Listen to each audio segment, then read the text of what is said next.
Eh bien, maintenant c'est le tour d'André Barbeau de venir nous rejoindre.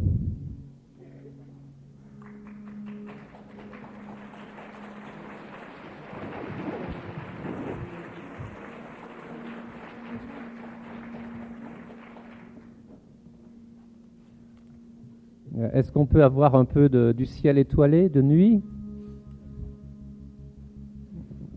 Je pense que... Est-ce que vous voyez, c'est le titre, comment dire, c'est la photographie de la version que j'ai du livre Analogie de la dialectique Uranus-Neptune. Je sais qu'il existe une autre version aux éditions traditionnelles. Et je pense que vous montrer cet ouvrage est peut-être la meilleure introduction.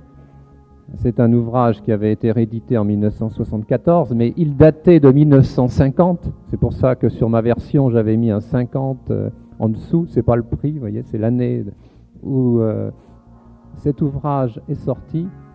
Et pour moi, je le dis toujours dans mes cours, donc c'est pas pour aujourd'hui que je le dis, c'est un véritable manifeste, cet ouvrage. Il y a certains ouvrages, manifeste du surréalisme d'André Breton. Eh bien, je pense que si un ouvrage a marqué une rupture, c'est pas parce que, comment dire, c'est pas la taille de l'ouvrage qui est en cause ici, parce que c'est pas vraiment un gros livre, mais je dirais chaque mot de cet ouvrage est vraiment une perle. Et je dis toujours dans mes cours de première année, c'est un livre à méditer. Et il est très important parce qu'il a introduit une rupture dans l'interprétation de l'astrologie. Je pense que c'est un modèle où, comment dire, on voit repenser un symbole planétaire. Et je dirais, dans les congrès que j'organise, je ne fais que, je dirais, me remettre peut-être dans cette tradition qui est que c'est très important de vraiment posséder un symbole, et on ne le possède jamais d'ailleurs, d'essayer d'entrer de plus en plus dans sa compréhension. Et je pense que l'ouvrage qui nous a vraiment fait découvrir Uranus, eh bien c'est cet ouvrage tend ses références à la mythologie, à la caractérologie, à la psychanalyse. Vous avez l'analyse sur tous les plans non seulement d'Uranus, mais puisque c'est sous forme dialectique. Et cela, c'est, je dirais, la mutation qui a eu lieu en astrologie individuelle. Parce qu'après, vous avez eu Jupiter, Saturne ou Soleil-Lune, je ne sais plus dans quel ordre. Et c'était ce même souci de repenser le symbole astrologique. Il y a eu aussi, puisque là on peut voir un ouvrage qui a marqué, ça sur le plan de l'astrologie mondiale, qui a été une rupture, qui est Les astres et l'histoire, lui qui est paru en 1967. Mais disons que pour ce qui va venir, l'astrologie mondiale, je pense, ne va pas tellement être sur le tapis. Mais je voulais vous montrer pour moi les deux livres qui ont vraiment été, bien sûr en dehors des livres sur les signes et du traité, mais deux livres par rapport à la symbolique qui m'ont beaucoup marqué et que je relis toujours, je dirais, avec beaucoup d'intérêt et le crayon à la main. Voilà comment je voulais te présenter, c'est une présentation personnelle. Et alors, ce que je voudrais savoir, et là, on pourrait peut-être maintenant récupérer un peu de lumière, c'est pour cet échange que l'on va avoir. Pourquoi est-ce que tu as voulu aujourd'hui intervenir par rapport à Uranus? Parce que l'on connaît maintenant fort bien, parce que l'on connaît maintenant fort bien la signature de cette planète et que l'on continue de débiter à son propos des erreurs fondamentales que je ne supporte plus d'entendre. Faire état d'une erreur est chose problématique. Qui prouve que le dénonciateur a raison? L'astrologie est un pays d'utopie où tout le monde se trompe, moi comme les autres, c'est entendu. Le seul avantage Le seul avantage, encore que bien limité, dont je puisse me prévaloir est ma longue fréquentation du sujet. Avec les années, ce que l'on perçoit le mieux de son savoir, c'est ce que l'on ne sait pas, le vide de son ignorance. Mais par contre, l'on sait mieux ce que l'on sait réellement, avec force de conviction. Non comme cela aurait pu arriver, un vieux qui s'accroche à sa croyance, mais comme quelqu'un qui n'arrête pas de s'expérimenter. Or, parce que précisément, mon propre Uranus est puissant, ceux qui ne le savent pas doivent le savoir. J'ai Uranus, maître d'ascendant conjoint à l'ascendant, donc mon propre Uranus... Pardon ? Le ciel étoilé, s'il vous plaît. Ah. Le thème d'André par André. Bon. Voilà. Lumière. Or, parce que précisément, mon propre Uranus est puissant, la connaissance de la symbolique de cet astre fait partie d'un des noyaux les plus durs de mon savoir acquis. Alors, qu'est-ce qui te choque vraiment ? Qu'est-ce qu'il y a comme fausse note sur Uranus ? Allons-y. Je saute immédiatement à pieds joints sur l'élément lui-même en assistant à une erreur de base, donc sur l'essentiel. Rien que cela. En effet, il en est qui persistent à classer Uranus comme une planète d'air. De deux choses l'une, ou ces auteurs ne connaissent pas vraiment l'essence uranienne, ou ils n'entendent rien aux éléments.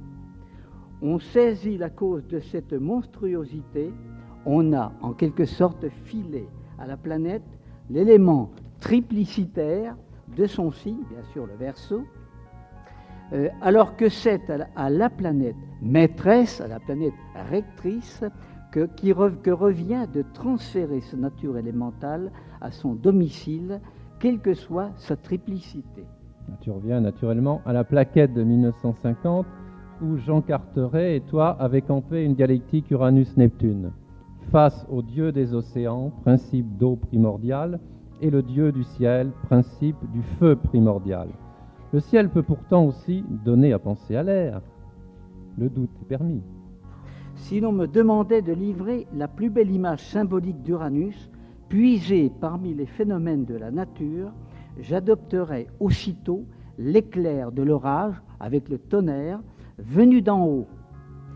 Ignition spontanée, détonation, déflagration, explosion, manifestation fulgurante, foudroyante. Va pour l'image. Toute la question est de savoir s'il existe un lien réel entre l'un et l'autre. Cet aspect igné d'Uranus est-il fondé par une corrélation quelconque ? La voici livrée sur un plateau d'or. C'est à la génération même des hommes de la découverte d'Uranus que, passage du virtuel à l'effectif, passage du latent au manifeste, que nous autres humains prenons possession de ce feu du ciel, ultime conquête prométhéenne de l'homme, en particulier lorsque l'astre a traversé le Verseau de 1745 à 1752. En 1745, Petrus van Mussenbroek obtient une décharge électrique avec une machine électrostatique. L'invention de ce premier condensateur, appelé bouteille de LED, est à l'origine de l'histoire de l'électricité. En 1747, Winkler émet l'hypothèse d'une ressemblance de l'étincelle électrique qu'il obtient de la même façon et de l'éclair du tonnerre. Après avoir semblablement électrocuté un dindon en 1748, Benjamin Franklin capte ce feu du ciel en 1752 avec la construction du premier paratonnerre. L'électricité est devenue objet de laboratoire du physicien. Une décisive avancée de la connaissance survient au retour suivant d'Uranus en Verseau de 1828 à 1835 avec la découverte du principe de l'induction électromagnétique de Faraday en 1831 et par son application faite l'année suivante par Pixii avec la création de la première magnéto-génératrice convertissant l'énergie mécanique en énergie électrique.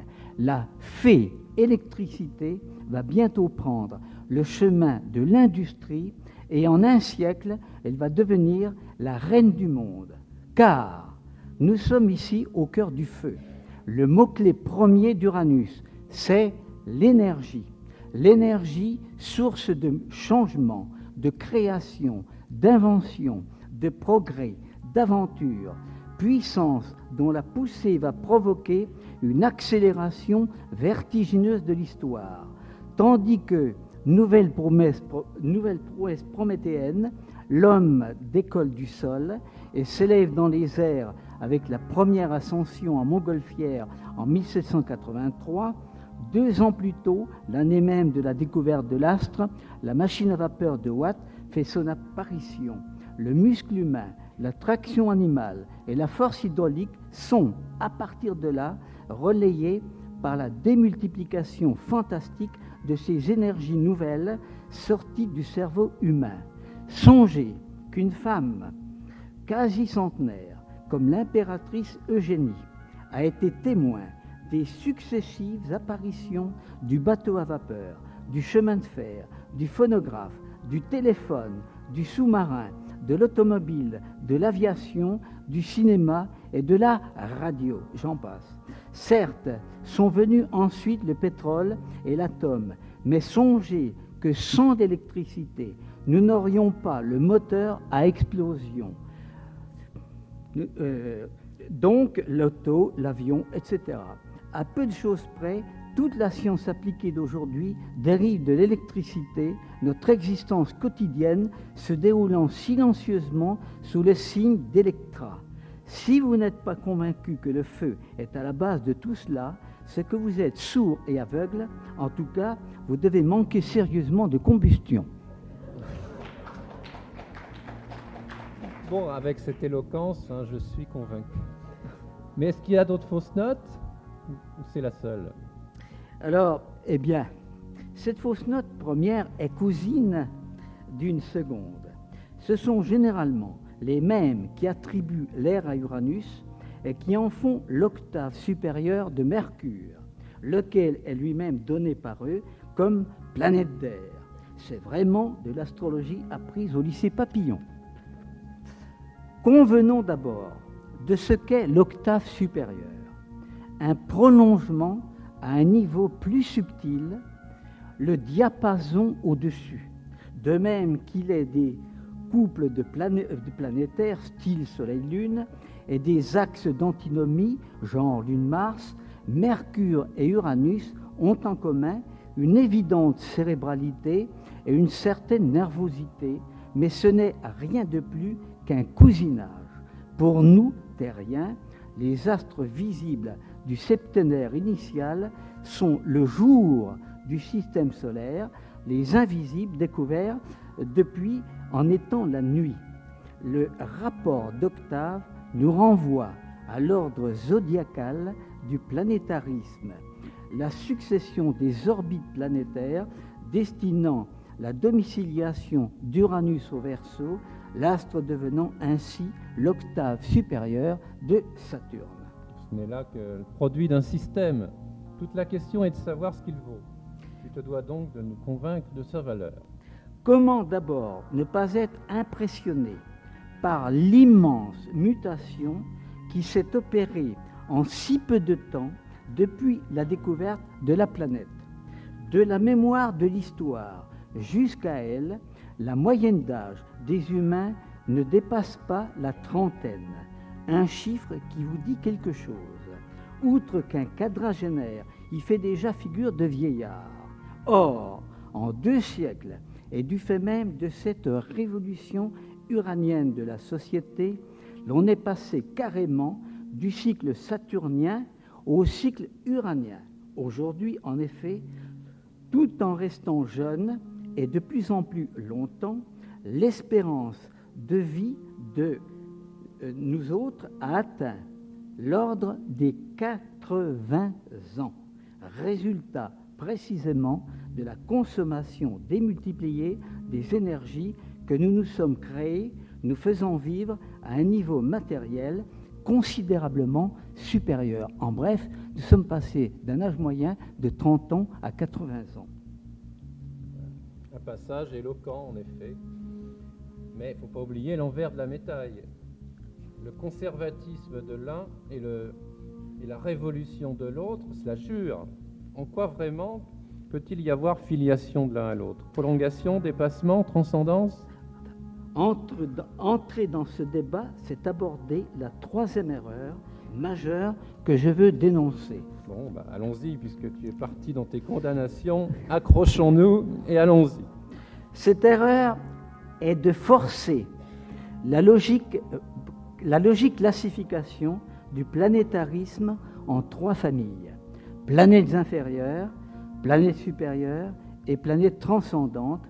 À propos de ces dernières, l'on peut en effet visionner un registre en méta, au sens de ce qui dépasse, et en trans, au-delà d'eux. Mais l'on ne peut les enregimenter sous le même drapeau, celui de l'inconscient, comme le font quelques conditionnalistes, plus précisément de l'inconscient collectif, selon la version de Liz Green. Or, je m'insurge contre l'atrocité de cette contre-vérité commise ici. À la contrée neptunio-plutonienne du bout du monde du système solaire répond la région la plus ténébreuse du psychisme individuel et collectif, la même où, plongé au plus profond de son inconscient, l'être s'appartient le moins.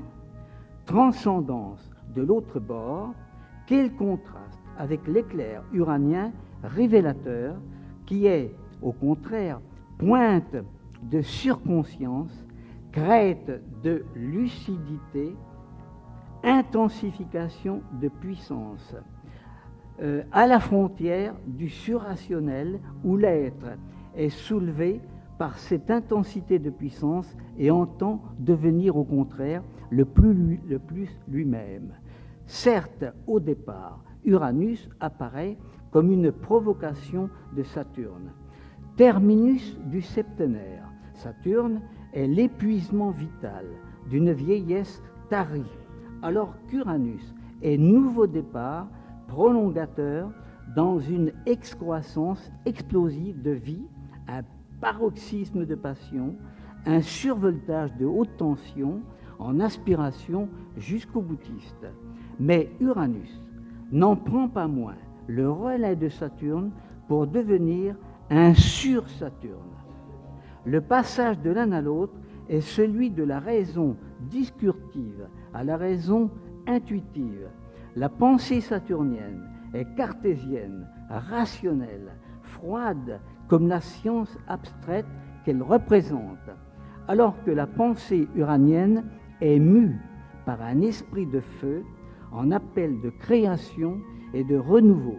Le relais a été pris dans le fait incommensurable que la science est devenue technique. La fonction la plus spécifiquement uranienne étant celle de l'ingénieur. Jamais la pure abstraction saturnienne de l'esprit qu'est la mathématique n'a autant servi que depuis la révolution moderne de la technologie. Sans ce savoir de base saturnien, le monde uranien arrivé aujourd'hui à un état extrême de sophistication ne se serait pas édifié. En revanche, Uranus a exploité d'une façon démesurée l'acquis saturnien sorti du cabinet du savant où il était resté longtemps sans emploi, sans grande application. C'est à ce passage de l'un à l'autre que nous devons notre modernité avec ses conquêtes successives qui filent au galop, bien que qu'on ne s'émerveille plus dans le quotidien de vivre au cœur des prodiges du génie uranien. Un règne convulsif de la toute-puissance exercée par l'esprit sur le monde extérieur jusqu'au risque de devenir un apprenti sorcier. Il est bien naturel qu'au-delà d'Uranus, avec Neptune, nous basculions du côté d'une problématique de notre intériorité. Je pourrais apporter d'autres témoignages, configurations uraniennes des grands inventeurs, des découvertes elles-mêmes, mais le temps nous manque pour une telle démonstration. On remarquera, en tout cas ici, l'apport de l'astrologie mondiale à la connaissance de l'individuel. Alors, encore une autre erreur à épingler? Ne crois-tu pas que c'est déjà beaucoup? Oui. C'est en tout cas l'essentiel. Pour le reste, il y aurait à redire sur la méconnaissance d'un Uranus auxiliaire du surmoi en compagnie de Saturne au pôle solaire.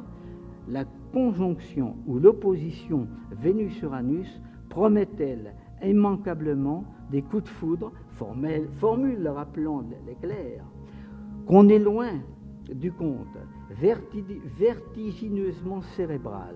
Uranien n'est pas à l'aise dans l'affectif qu'il est enclin à réprimer, sinon à refouler.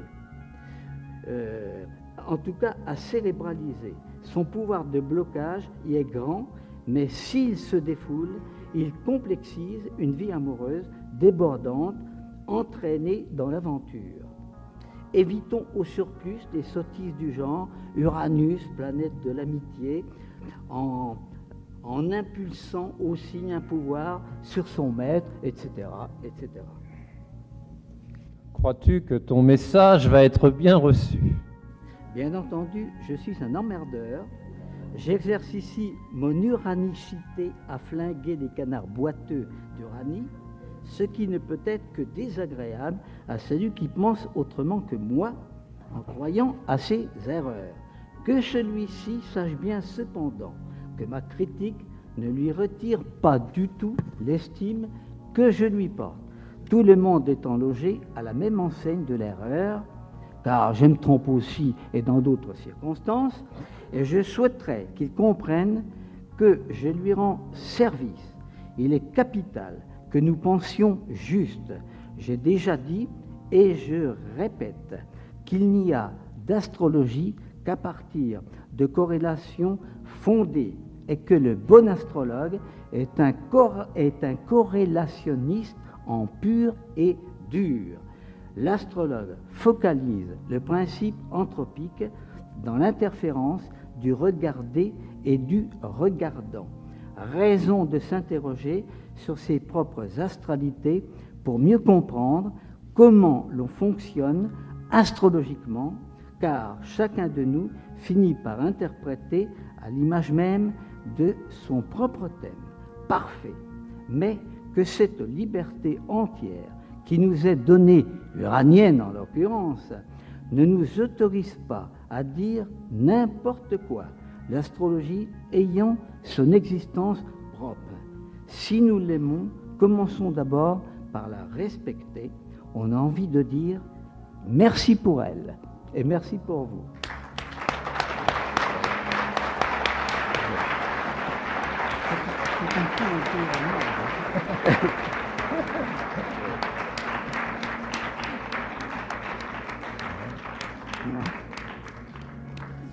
Eh bien, merci beaucoup pour ta contribution. Merci beaucoup pour ta contribution uranienne. C'est un style un peu uranien, me dit André. Oui. Et merci pour ta contribution depuis 1940. Alors c'est maintenant le temps de faire une pause, de bien se restaurer. Vous trouverez soit au palais, soit dans les environs, tout ce qu'il faut pour cela. Je vous signale qu'il y a le plan du salon qui est là sur le podium. Si vous ne l'avez pas encore, vous pouvez le prendre. La salle va être ouverte à partir de 13h45. Et donc, je vous donne rendez-vous à 14h.